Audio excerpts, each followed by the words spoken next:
Excellent. Thank you so much. Guys, I really appreciate you having us out today, and I appreciate getting the chance to speak with all of you. And following $250 Instacart prize is not an easy task, but we're going to do the best we can.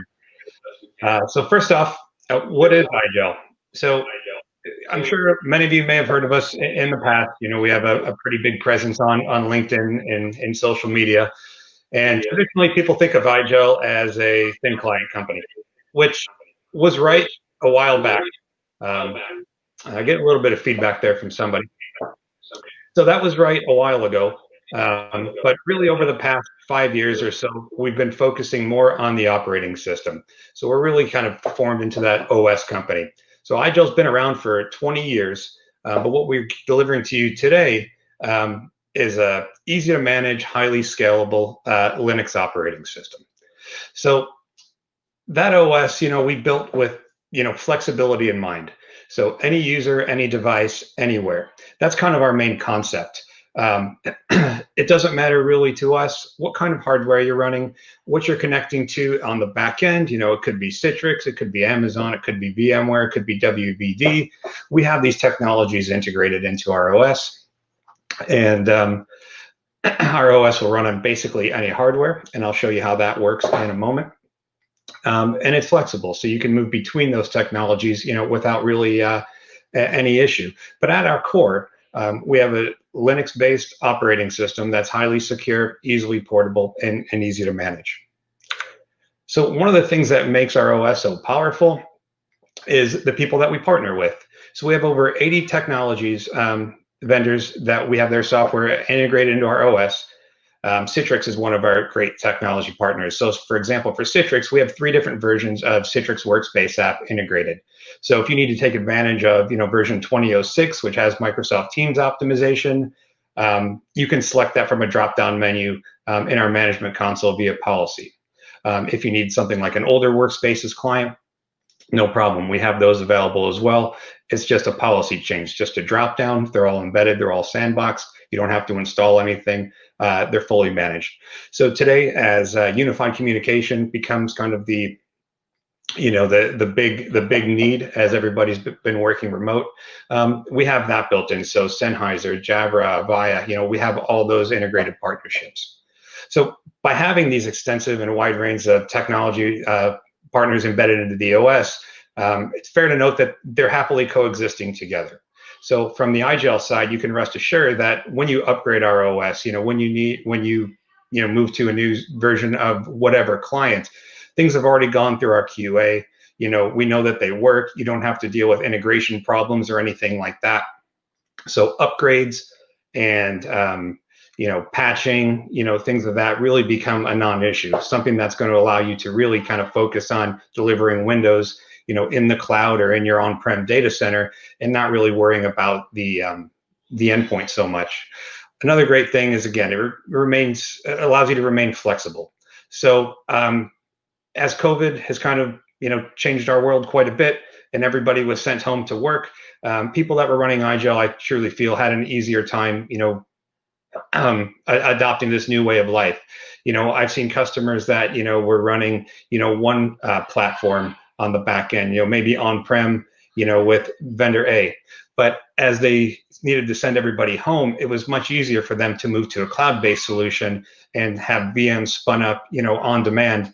And, that the requirements and the amount of desktops and whatnot they were going to need, were changing, considerably up and down. So moving to that cloud-based hosting, really benefited them. So for IGEL, it was really, just a couple of clicks, maybe a drag and drop for a particular policy, and those users could be made to, work remotely without issue.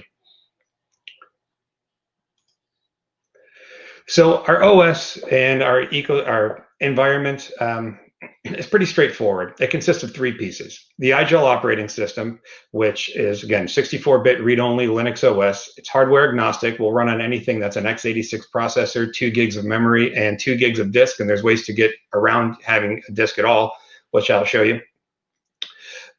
We take security very seriously. So everything from the OS being read-only to our partitions being encrypted to also having hardware encryption based on our devices. So everything from, the bootloader, and UEFI checking signatures and whatnot, whatnot all the way to the processor. And as long as all these signatures match, we mount our partitions and the OS boots and everything is good.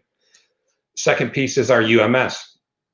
So the UMS is the backbone of the infrastructure. That's what's going to be doing your policy management, remote assistance, firmware updates, things of that nature.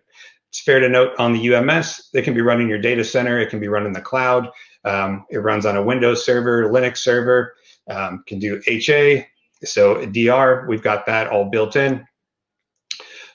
We've scaled up, we've got customers, rolling out 100,000 seats, we've got customers running 20 seats, so we can really fit into whatever your organization is going to look like, in, either today or in the future. And the last thing is the IGEL Cloud Gateway, and this is an add-on, so it's not something you have to have, but this gives you the ability to manage your users over the public internet. So as everybody went home in March, people that are running IGEL, if they have this IGEL Cloud Gateway, they can simply connect to this Cloud Gateway, which acts as a broker back to this UMS. And then after that, you get full management capability. So pushing out firmware updates, making policy changes, even installing third-party applications, anything you could do within the UMS today, as if it, as if your devices were on-prem, would still start working in the Cloud Gateway or with the Cloud Gateway. So full management capability there. So you find a lot of different places where IGEL is being used, but these are kind of three of the use cases that I like to highlight. Extending hardware life cycles. So as I mentioned earlier, we do sell our own hardware. It's not our main focus. So we're not in the business of trying to get you to upgrade and buy new hardware every 2 years or 3 years or whatever, your vendor says that particular cycle has to happen. We see that happen all the time because you need the latest Citrix Workspace app, or you need the latest View client, or you need something like that. But your current thin client vendor says, well, in order to do that, it won't run on your current hardware, so you need to upgrade all of your hardware. That's not the case, with us, because our OS will pretty much run on anything. We're commonly converting competitors' hardware, whether that be something like a thin client or a thick client. You can install the OS on top of that, get more life out of that hardware. Should that hardware die down the road, no problem. You don't lose anything from our perspective. You just reclaim that license and redeploy our OS onto something else.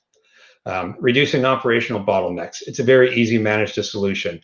Our OS is Linux-based, but everything about that doesn't require any Linux knowledge and to be able to use or to be able to manage. We've got over 7,000 options that are all customizable. And the great thing about them is they're menu driven. So again, if you don't think you know Linux, don't worry about that. Everything is menu driven. Most of our administrators that we sell to are not Linux people, and they're able to run and scale, no problem. As a result of the ease of the OS, you're able to focus on other things. You're not worried about patching the thin clients, or managing the endpoints so much. It's kind of a set it and forget it mentality. Security, as we kind of talked about, everything from, chain of trust, so looking at hardware signatures before the OS will even boot, to a read-only operating system, and so forth. That gets us a nice security posture in the environment. Okay, so as we mentioned, there's multiple ways that we can consume the IGEL operating system. There's really three primary ways. And this first one we'll talk about is a UD Pocket. So if you can see here, it's literally just a small bootable USB that runs our OS. So this is a temporary conversion for your device. Plug it into your laptop or desktop, whatever that might be, your thin client. I don't care what it was running before, if it's a MacBook, if it's a Windows laptop or something like that, plug in, boot off of this. You're going to boot into a secure IGEL operating system. So very good for BYOD. Again, I think the theme here is always going to be, COVID in 2020 and, working from home. But again, this has been a lifesaver for many organizations. We've had call centers, come to us as they dispersed all of their workers from home, not taking any of their technology with them. So the call center remained as it looked, in March is the way it remains today. But they sent users home and they bought them these UD Pockets. Gave them a couple of instructions on how to boot from this UD Pocket. Before you knew it, they boot up to the UD Pocket. They're enrolled in our IGEL Cloud Gateway. Those devices were never seen by the IGEL UMS previously, but through the registration process, they were automatically added into the UMS. They were be able to add it into a particular container. This particular customer was a BPO that was doing call centers. So customer A's devices automatically ended up in customer A's directory in the UMS with all of their policies. And they were up and running in no time. All the same functionality you get in our OS, whether you're using a UD Pocket or anything else, we manage it the same way. It has the same performance, the same everything. Just think of it as a temporary conversion for your existing device. So BYOD, contractor scenarios, that's where we see this used quite a bit. So the IGEL OS converter, this is kind of our most popular method. So if you do want to repurpose that existing hardware, you can install our OS on the bare metal. We've got multiple ways to deliver that. Let's say you're an SCCM shop. You can deploy our OS through SCCM. We have something now that we released a few months ago called the OSCW, the OS converter for Windows. It's basically a Windows agent that you can just run an executable or an MSI that you can push out, however you want to do that. Once it's installed, it can automatically find the UMS. So now you're running an IGEL agent on your Windows device, and it's ready for conversion. So our management platform knows about it. Your Windows device is operating in the exact same manner that it was, before you push the agent out. But when you're ready, you can kick off a remote conversion. The device can be converted, come up as the IGEL OS. We can set some logic behind, how to identify this device when the UMS finds it, automatically provision it. So the requirements for this, again, are very low. x86 processor, 2 gigs of memory, and 2 gigs of disk. You meet that criteria, we can install the OS. If you want to use a Pixie scenario where you want a Pixie boot to do the installation, we've got you covered there. We give you a free deployment appliance. Just pop it into your hypervisor, turn it on, IP it, upload some firmware, and you're good to go. And we do sell hardware. Again, it's not our primary focus, but we do sell some great hardware. This is what our lineup looks like. So everything from our UD Pocket to our UD7. So this right here is kind of my favorite device, our most popular, the UD3, the one right in the middle there. So it does 4K, quad-core processor, really powerful, great device. You buy the devices from us, they come unlicensed. So let's say you decided to roll out this conversion software that we had in the previous slide. You put it to your whole estate. It lasted for 2 or 3 years. These devices started to die. You wanted to replace them with some new IGEL hardware because you wanted to take advantage of the 5-year warranty, which I still believe is the longest in the business, and all the benefits of that. Pop this in there, reallocate your license. This comes unlicensed, so you pay for just the hardware itself. There's no licensing cost if you already own it, and you're up and running. So what I wanted to do quickly is, well, 2 things actually. So I wanted to get this out of the way, as work from home is a big initiative. We do have a promotion, this Workspace Cool Place work from home makeover. So if you go to workspacecoolplace.com and register and use the code Alchemy, we're doing a $20,000 drawing at the end of the year to have your whole home office come in and remade. So that being said, let me share my screen out and let's get into just a few minutes of the console. I'll kind of show you what it looks like, show how easy it is to manage these policies and maintain things. And yeah, we'll go from there. So bear with me 1 second.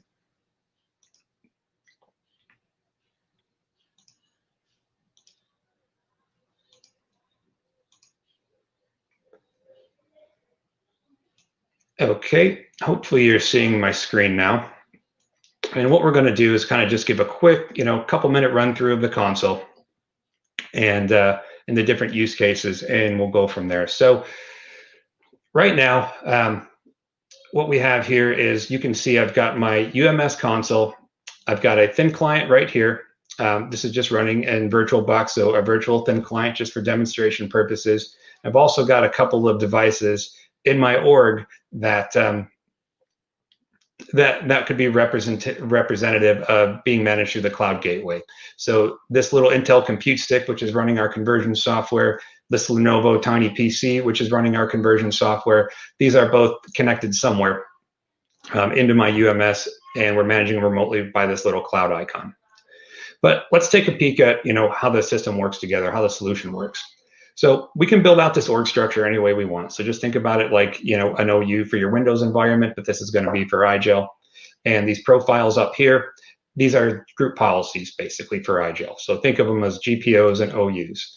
If we open a policy up, or a profile as we call it, we're going to have over 7,000 options of how this thing looks and how it behaves and things of that nature.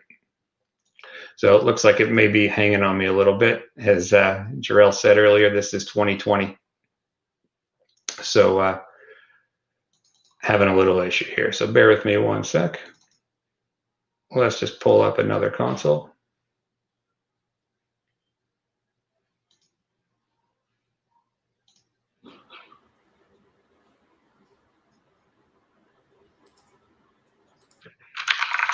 All right, looks like my VM is what's having the issue.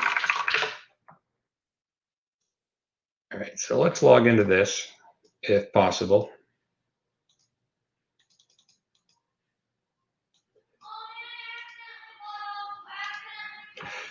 All right, we had a big joke about this earlier before we all presented that, doing live demos is always risky and there's nothing to do but fall on the sword.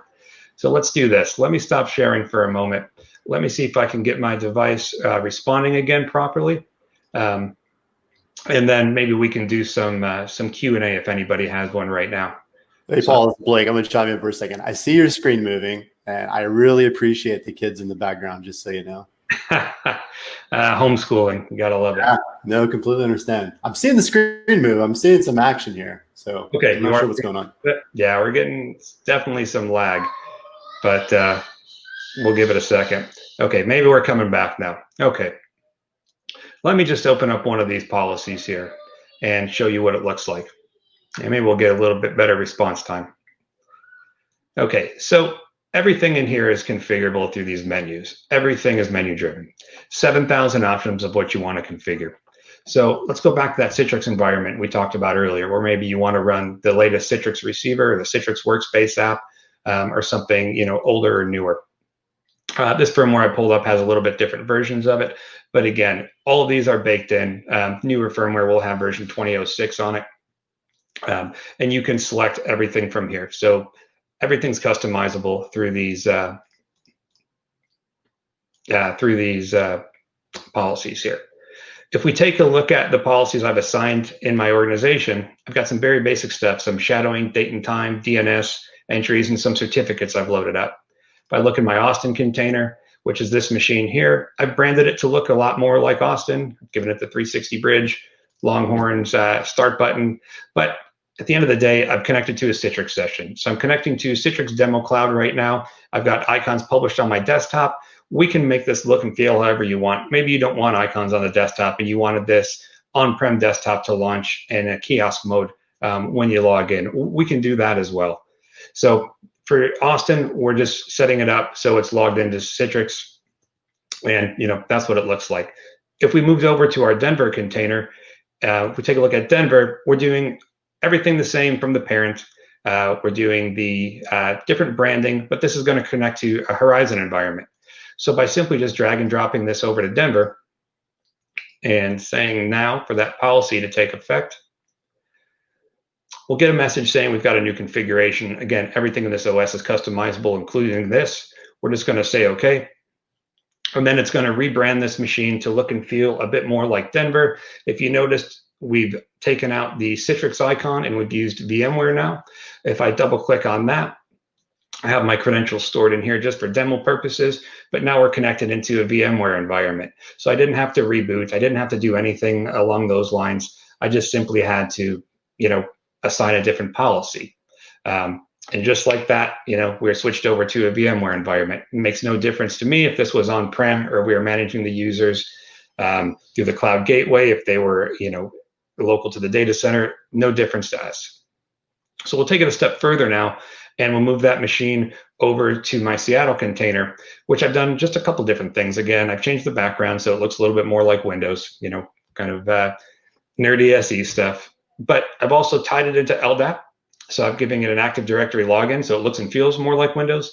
And then I want it to automatically launch a WVD session when I do that, when I authenticate. So let's just move this into Seattle. It's not going to reboot, but it is going to make the screen go black for a moment just because we are changing the authentication method.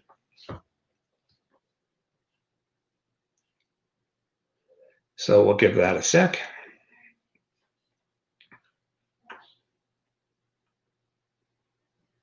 Okay, so again, this is the same exact machine. Now we just make it look and feel a bit more like Windows. I'm going to log into the domain directly. We can take those credentials now. We could pass this through to Citrix 2 or VMware or anything else. In this case, we're just going to do WVD, but we're going to launch a WVD session now. And we'll be working in WVD.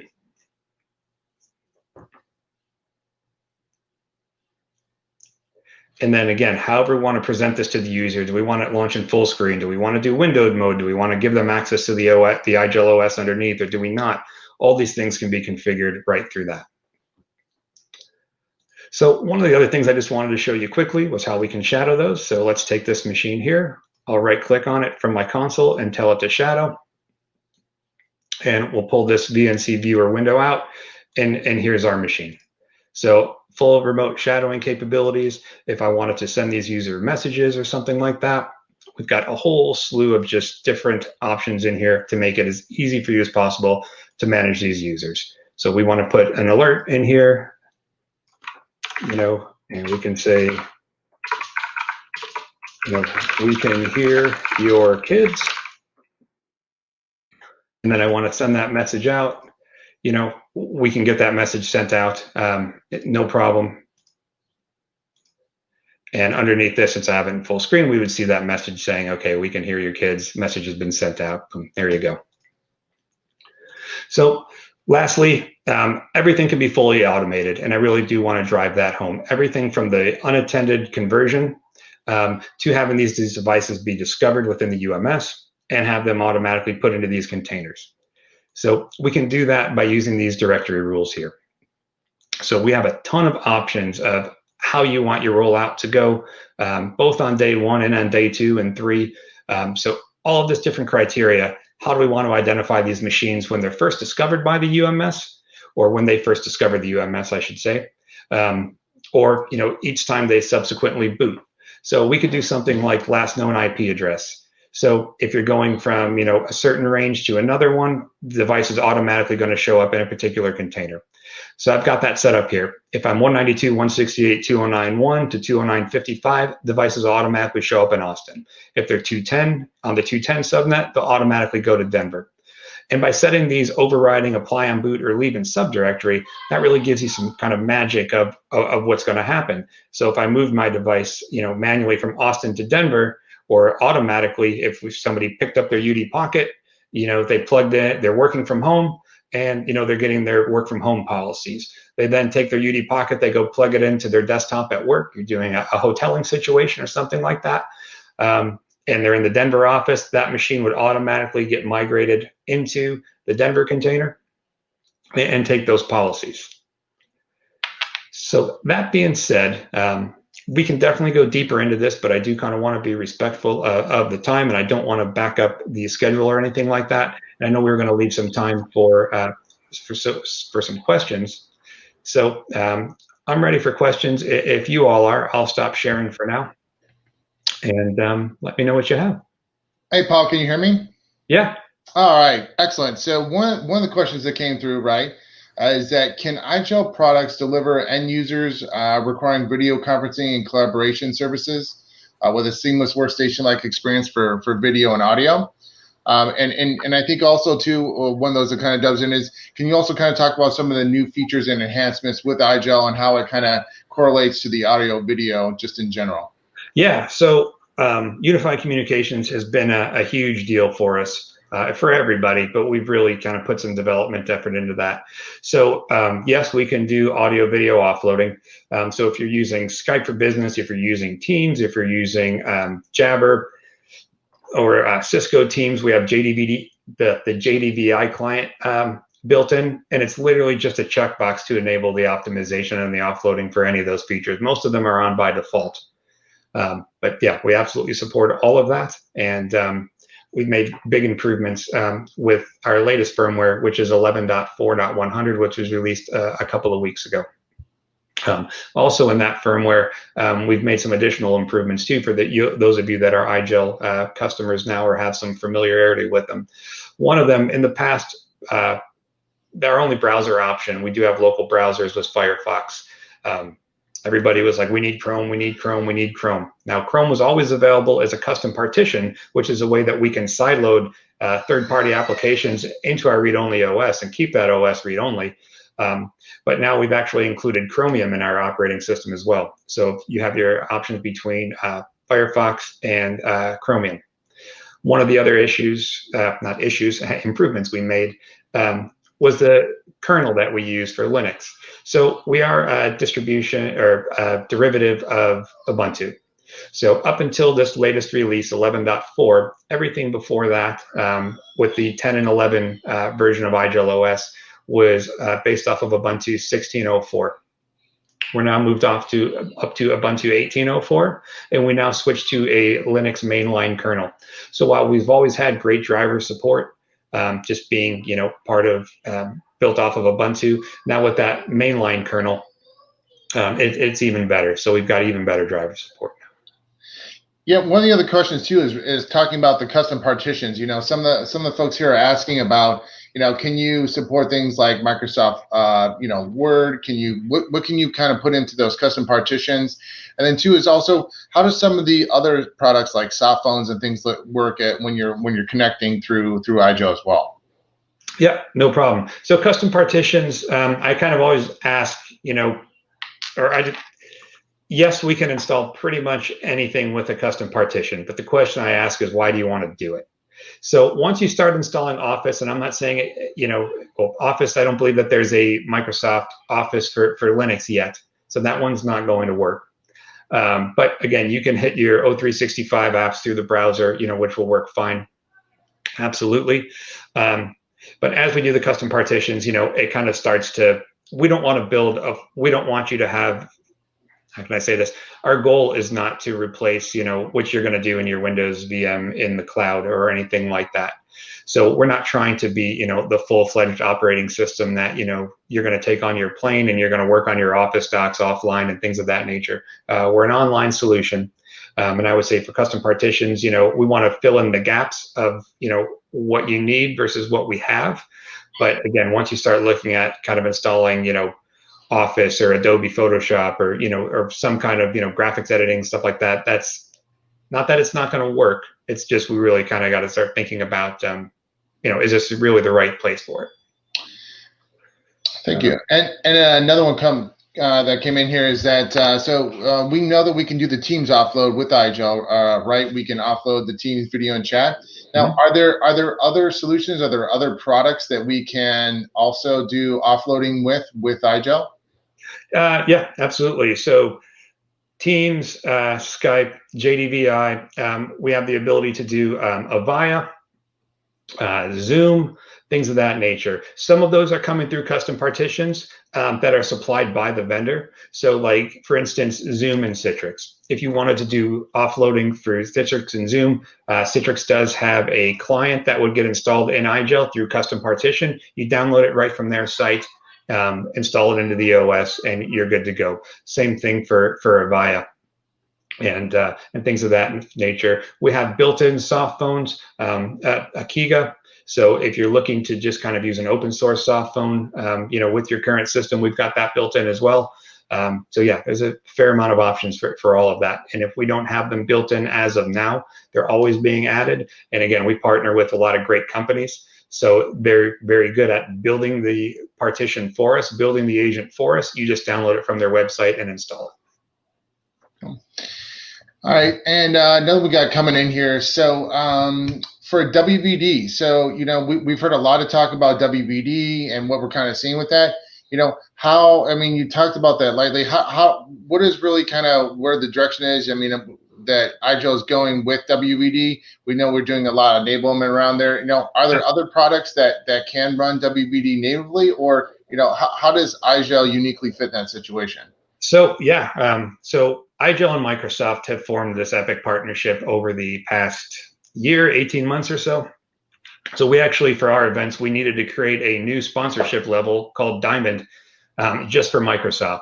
A few months back, they brought us on stage at Ignite to talk about how they were partnering with us, and we're delivering the only WBD client at the time, or as of now still, for Linux. So working with them hand in hand to develop that client and to make it scalable, to make it secure, and to make it work. So we partner very closely with them, and you can see a lot of big things coming from that partnership. Oh. Thank you. And another one here. So for management, I know management is really one of the big things for IGEL. What are folks doing today? I mean, is this a big uplift? I mean, do we require multiple administrators to be able to manage large environments? When they're working, if they're off-prem or if they're on-prem, how does that kind of work where users are for the management of the solution? Yeah. So again, from our perspective, we don't care if the users are on-prem, if they're off-prem, if they're using Dell hardware, HP hardware, our hardware, some white box that you built. It's all funneled into the same UMS, managed through the same single pane of glass, and we treat it all the same way. If users are connecting through the ICG, I mean, there's a couple of modifications you would make, but they're very minor. The main one being, if you want to do a firmware update, you just want to host those firmware files on something that's externally accessible. That's really the only difference between managing a device through the cloud gateway that's connected through cloud gateway, so they're working over the public internet, or they're on-prem. As far as the FTE overhead of managing these devices, I can't think of any customer of mine or within IGEL US that I know that their full-time job is managing IGEL. So again, we've got multiple references with 25,000 seats out there, widely dispersed, a lot of retail. So we're talking 4 or 5 devices spread over 500 locations or 600 locations or something like that. For the most part, this is just part of somebody's job, maybe 25% of managing an environment that large. But really, once it's up and running, there's not a whole lot of changes that have to be made. It's you're making changes because you want to make them. It's also fair to note that while we offer HA and DR and all that, should you lose your entire IGEL infrastructure, your data center goes down for whatever reason, or maybe just your data center that has IGEL in it. Losing the ICG, losing the UMS, that doesn't prevent your users from working. Once you push a policy out to them, it remains cached on that device. So the devices really have no reliance on being able to connect back to that ICG or back to that UMS other than just for management. Excellent. And I think one more question here. I think we'll get ready to do the polling and then we'll get a prize out. One quick question here is how fast can you restore a machine? If that machine goes belly up, how quickly can that thing be redeployed, reconfigured? 3 to 5 minutes usually. Okay, 3 to 5 minutes. Yep, and with updates as well, just while we're on that, we can schedule our updates. You can schedule them on, reboot, on shutdown, and we're talking 3 to 5 minutes for, a full restore or a full image if you're converting. If you're doing an update, it's less than that. So let's say the OS is, it's under 2 gigs. I'm just going to say 1.5 gigs just because I'm bad at math. So let's say it's 1.5 gigs. 11.4.100 just came out, 1.5 gigs. 11.4.120 comes out, and maybe we've added 100 megs of new changes to it. To update that, you're not going to do 1.6 gig now update. You're really only going to push out that 100 meg over the wire, and that 100 meg can also be reduced too. We partner with 80 technologies, over 80 technologies. You're probably not using all 80. The ones you're not using, you can actually turn those off in the OS and they'll get skipped from the update as well.